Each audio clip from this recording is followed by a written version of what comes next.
Welcome back everyone to the You Perform channel. I'm Amy Williams and I've got Charlie Unwin with me.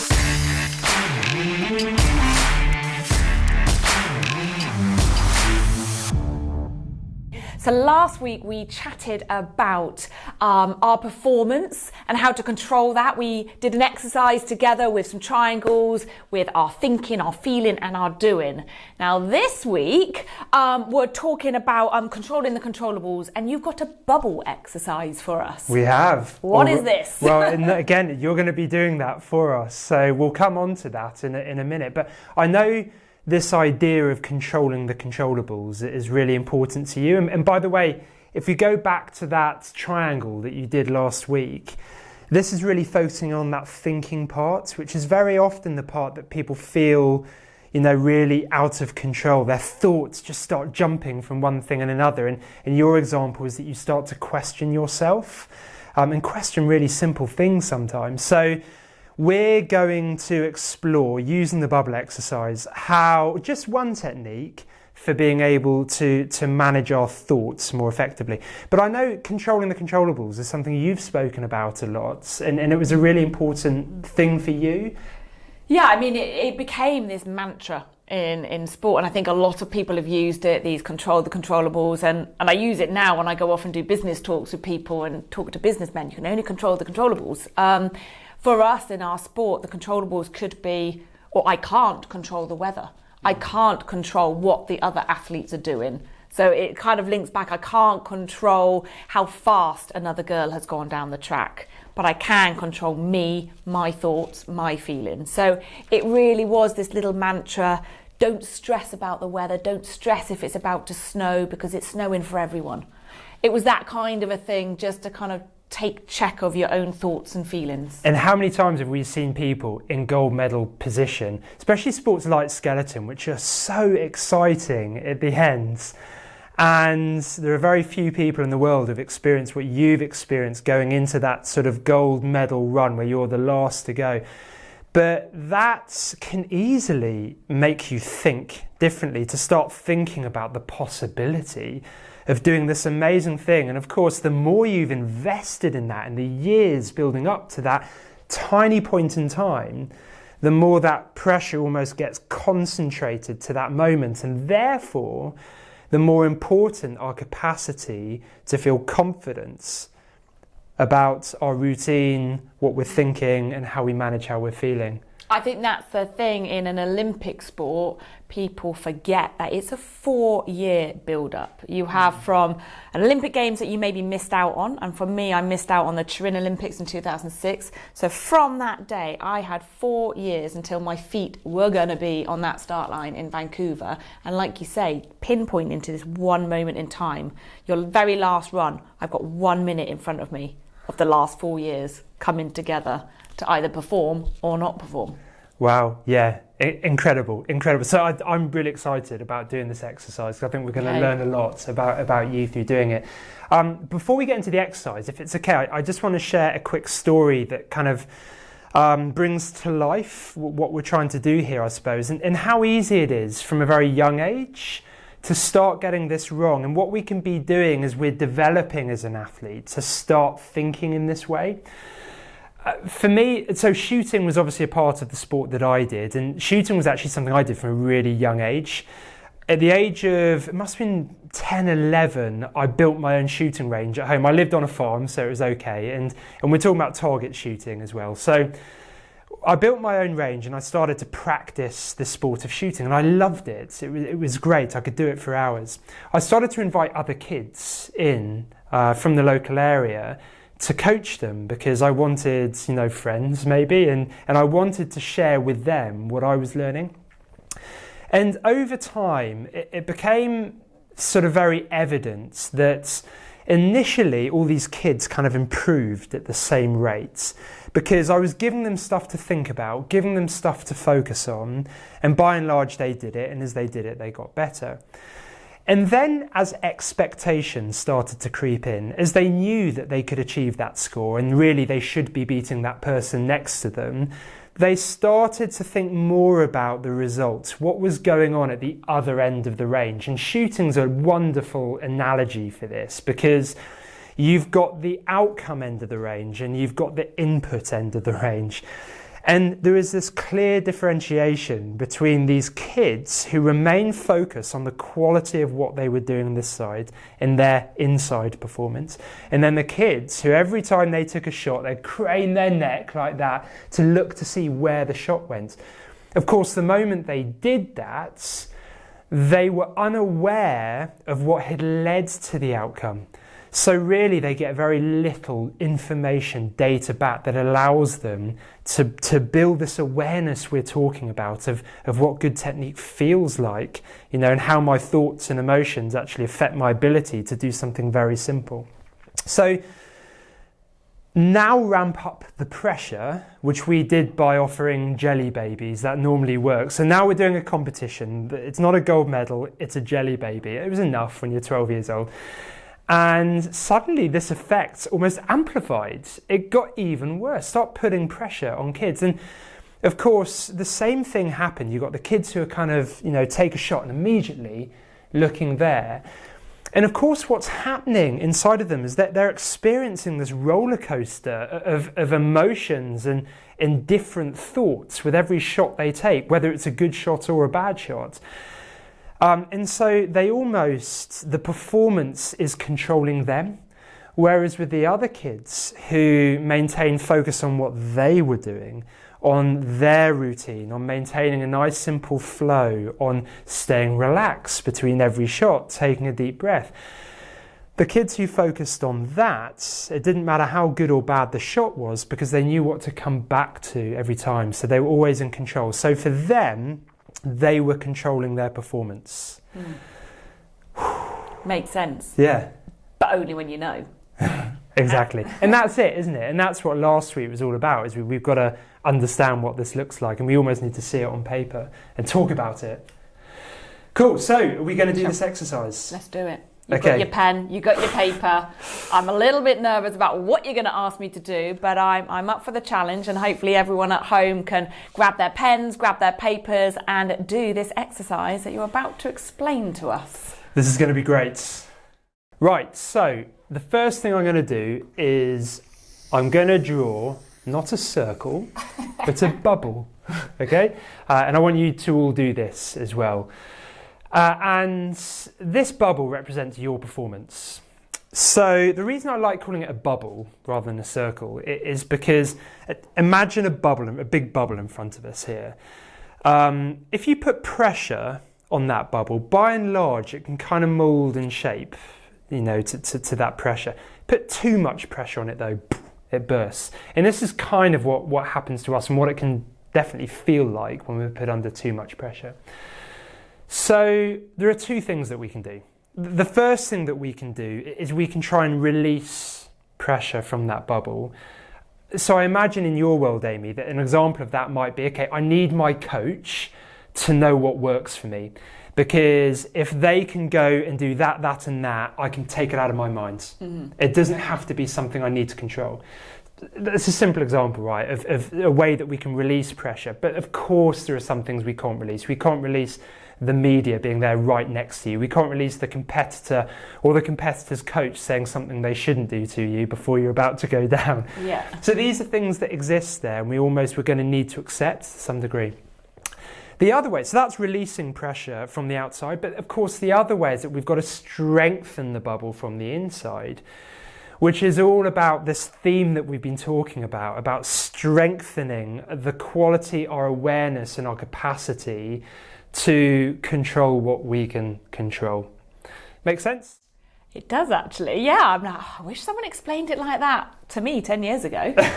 Figured it out myself, but not quite. So well, yeah, it does make exactly. It does make sense. You got there in the end. And there are loads of different ways of explaining this and working it out. I just think it's nice to borrow ideas sometimes, isn't it, from people. So, okay, so the first thing we're going to do in relation to this, we're going to focus on the outside first. Can you think of, and I want you to do exactly the same, so I want you to think of a specific situation you might find yourself in where you might feel the pressure. You might experience quite a lot of pressure, and a situation where you might be susceptible to thinking about things you shouldn't think about, or just perhaps just losing a bit of confidence in what you're doing. Well, I will think of a scenario, let's just say a testing day. Yeah. So as an athlete, for us throughout the summer months, we would get tested a lot as athletes. You have to reach certain performance targets, sprint times, to stay on the team or not stay on the team. So nothing to do with our winter sliding on the ice, just pure physical testing. So a testing day. It's rocking up on a weekday, let's go. So I find this fascinating that testing creates as much pressure or potential stress for you as the competition itself. Maybe this will help us understand what's going on there a little bit. So we'll see what happens. Okay. Picture yourself there. We always do this. It's good. Imagine yourself, visualize yourself in that situation, because this is going to be the situation where we need to manage ourselves more effectively. So let's be there. Let's do it. What are some of the things that you might find yourself worrying about that you simply can't control? Can you try and give us a list of as many things as you can, and keep going, and I'll see if I can scribble them down here. So my little scenario is that I'm on a testing day, I'm going to the University of Bath, I'm going to the indoor athletics track, because that's where we'd have all our sprinting. So first of all, it could be that I can't find a car park space. Okay. Let's start off there, because it's always busy. So can I get a car park space so that I'm not late? Because I've left enough time, but maybe I've pushed it a bit and I'm actually driving around for 10 extra minutes instead of 2 minutes. That could be one. It's a thing, isn't it? It's a thing. It's an extra stress which we probably don't need. Yeah. Then let's think, I guess the environment's different. Yeah. So there could be some extra support staff, extra coaches that aren't normally there on a day-to-day. So already there's that feeling of nervousness in the air. Was there anything in that environment specifically that kind of gave you that feeling? It was probably seeing the timing gates. So these black rods with these little cameras that, were timing gates that you physically had to run through that wouldn't have normally have been there. Normally it would have been an empty athletics track. Now there's equipment and wires and plugs and stuff and things around that you're like, I have to run in between those timing gates for me to get my time, which I'm being tested for. Yeah, but brilliant. I'm going to remember that, because when in a future week we talk about managing pressure and visualizing as well, and practicing stress. Those are exactly the kind of things I'd want you to bring to mind, so that we can practice how we want to feel, think, and act when you see those timing blocks. We'll leave that for another time. What else? I probably more athletes. So we could have all been there on one day at one specific time, whereas on a training day, you might have been split in different groups, or you might have had World Cup athletes together, the lower levels of competition, and you wouldn't necessarily all train at the same time. So suddenly you might have 20 of you together instead of only 4 of you. Wow, yeah. So maybe the volume of athletes around you. And were there any things that you thought differently in that situation? Because was it different to have athletes that's a British athletes versus being in an international competition? Yes, because I guess when you're in an individual sport but you're training as a team, you're competing against every single one of those individual athletes, even though you might be representing Great Britain together. You've all got that flag on, and I'm Team GB, I'm Great Britain, and I'm there for my sport, but you're an individual athlete on that start line. So all of a sudden, these other athletes that are your sort of teammates are your competitors, and you day to day don't see them as a competitor. You do and you don't. It's this really weird synergy that they're your competitor, but they're not your competitor. But today they are, because it's testing day. So maybe that sort of changes the relationship. Yeah, because it is about relationship, isn't it? And because it could just as easily be relationship with your coach. If you have a difficult relationship, it's going to add pressure to your bubble, isn't it? And that might sort of spur off into other things as well. Yeah. And out of interest, was there additional pressure by being the top athletes when you're having to compete or expectation to get good results against your own? Yes, I mean, I've been through testing days when I haven't been top athlete, that one in the middle, the one at the bottom, and then when you are that top athlete, I guess you're very aware that everyone else is watching you. Yeah. And I had to accept that, let's just say for a flat out 30-metre sprint, I wasn't necessarily the fastest. But if you put me on the ice with my sled, then I could have been faster. So you had to accept, and this was a kind of difficult one in this bubble, of some things I wasn't the best, but it didn't matter because when it translated onto the ice, I was. We also tested pulling a sled. So I don't know if any of you have seen when you've literally got like a rope round you and you're pulling a tractor tire or a metal sled with weight on. We would have a percentage of your body weight on that sled and sprint also with that behind you. And strangely, I had faster times comparison to the other athletes if I was pulling the sled rather than if I was just sprinting on my own. Okay. So it was that kind of, okay, I might not be so good at this one, but I am a bit better at that. Managing those emotions of your performance. Yeah, okay. So, and again, I mean, if I put down something like questions that we might ask of ourselves, in that questioning style, is it helpful to me at this point in time? And yeah, we always ask questions. Mm-hmm. Okay, I mean, we could probably go on, but that's more than enough, I think, to make the point. And it goes to show, doesn't it, how there's a lot of stuff that I'm already thinking of more things, and there's a lot of stuff you can actually... We probably would want to exhaust it a little bit more, but you get the idea of what we're trying to do. And please do, press pause and just take time whilst you're thinking about it to put as many things down as you can. Okay, let's go in the bubble now. So obviously these are the things that you can control, the things that you do want to do and do really, really well. Now, again, I know there will be hundreds, if not thousands of things if you really thought about it. But as you see yourself in a very specific situation or part of that day, what are the kind of things that you really want to control? So I guess I want to control the way I warm up. Mm-hmm. Tell me more about that. Be more specific. I guess controlling where you want to sit down and put your bag, put your rucksack. How do I want to take my spikes out my bag and my water bottle and just set up your little space? Yeah. Again, your happy bubble within the bubble. How am I going to warm up? Can I do my warm up how I want to in the area? And get my body physically ready to do the test. Great. So what would you do to know that and be sure of that? So would you have to kind of go through it in your head, your routine, or? Yeah, I guess so. And whether it was actually I need to walk back to the gym and sit on a watt bike for 5 minutes and then come back, or is there enough physical space that I could do all my warm-up drills pre kind of doing all that kind of routine that I would need to do? And I imagine all of this requires time, right? Because if something unexpected happens, you haven't got the space you need. You need time to adapt your routine to be able to do it. So would giving myself extra time be in itself a controllable element? Yes, I guess I'm trying to think, I think we were given schedules of roughly when things were happening. So you as an athlete would have to manage your time of, well, how early do I want to rock up? If I know testing starts at 10 a.m, actually I want a good hour to be able to physically warm up, get ready, get prepared. So you've got to figure that out yourself as to when you start sort of working backwards to...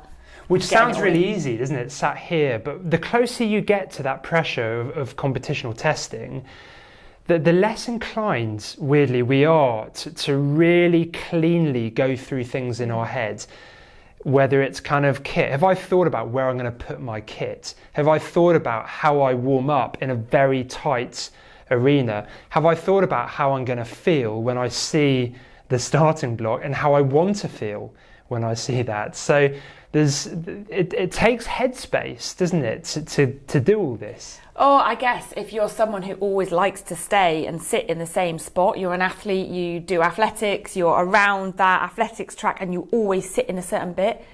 If your competitors purposely sat there where you always sit and you rock up with your rucksack to the stadium, what do you do? It's that kind of thing, isn't it? Of not panicking. Would you ever do that to anyone else? No, but I've had it done to me. So it was like, all right, you're trying to play a mind game with me. Meh, I don't care. I'll sit somewhere else.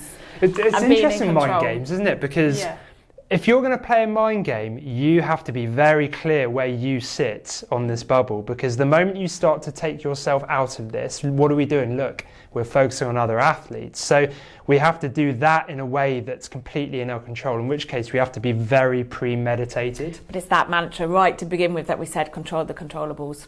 Yeah. I can't control where my athlete wants to sit. I'm not going to worry about it. Yeah, absolutely. Awesome. Okay, and we can, maybe just one other thing we'll get in there. So, and this is about your technique itself. Was there ever anything like an anchor that you had, that if you had to just remind yourself of one simple thing, it was always ... I guess a technique of like actually physically running or whatever. I would have a few things, but I had a little saying called "eat the ground." Okay. So that was me in a imagine 100-meter sprinter. I guess for us, skeleton, we're sprinting off the blocks, but we never stand up because we're pushing our sled. So for me, it was about driving the knees forward. And if I said to myself, eat the ground, I just knew to really drive my knee forward, had my spikes on, and claw the ground back and push away. So it summarised a lot of techniques if all I said to myself was eat the ground. Perfect. That's something we call analogy learning, and we're definitely going to be exploring that. It's a fascinating area of being able to recreate and repeat very technical skills, because you trained within yourself, mind, body, action, the precise technique that you needed, embodied by this notion of eat the ground. So now all you have to do is say eat the ground, and your mind's body clicks in, which is awesome. Excellent. Perfect. That's more than enough. So hopefully you've been doing that at home. What I want to do now is, okay, a bit like last time, what do we do with this? Because up until this point, in a way, looking at it like that, it sounds obvious, although I'm sure it would have raised your awareness of things you perhaps weren't aware of before. Just for you, Amy, looking at this and all of this stuff there, I don't know, does it raise your awareness of anything? Does it get you? Yeah, I guess it is those kind of, you realise that you did things and didn't put a label on it, or you did things and thought about it, you either processed it in a good way or a bad way. You learn a lot of this. I didn't learn by a psychologist telling me, I learned just by trial and error and realising you kind of became tougher and as the years went on. But if someone was teaching you this and you learnt it quicker, you could have saved yourself 10 years of heartache, or, and a few bad results along the way, exactly. Maybe. Yeah, totally. Yeah, absolutely. And that really speaks to the first point that I want to make about this, is that it's about making it more deliberate. When we're understanding our mind and our psychology, it can feel very intangible. It's not always obvious. These thoughts and feelings race around inside of us, but we never capture them properly. We never get them out, put them on a piece of paper and say, oh, okay.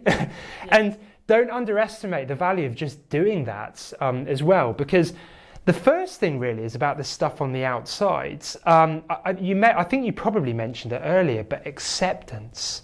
What are we trying to do with this stuff on the outside? We're not trying to ignore it, because we can't pretend it doesn't exist. And if we try to, we end up playing all sorts of mind games with ourselves. What we can do, however, in making it explicit and seeing it on a piece of paper, we can say, you know what, that's going to be there. It's going to happen. It's a thing. Which of course means that you can accept it. It makes it much easier to accept. Would that be fair? I think it makes total sense. And nothing will then come as a surprise. Exactly, yeah. And people don't often like talking about this stuff because it is the stuff that makes them a little bit queasy or a bit nervous. They don't want to think about the start line because that makes them, But we absolutely want to, and we want to be really explicit about this. But of course, the goal is that we accept this and that we focus on the inside, what goes on the inside. Now, another thing about this is something I call emotional distortion. Okay, it's a very technical way of saying our mind doesn't work in a logical fashion. This is quite logical, right? I've simply asked you, what can't you control? What can you control?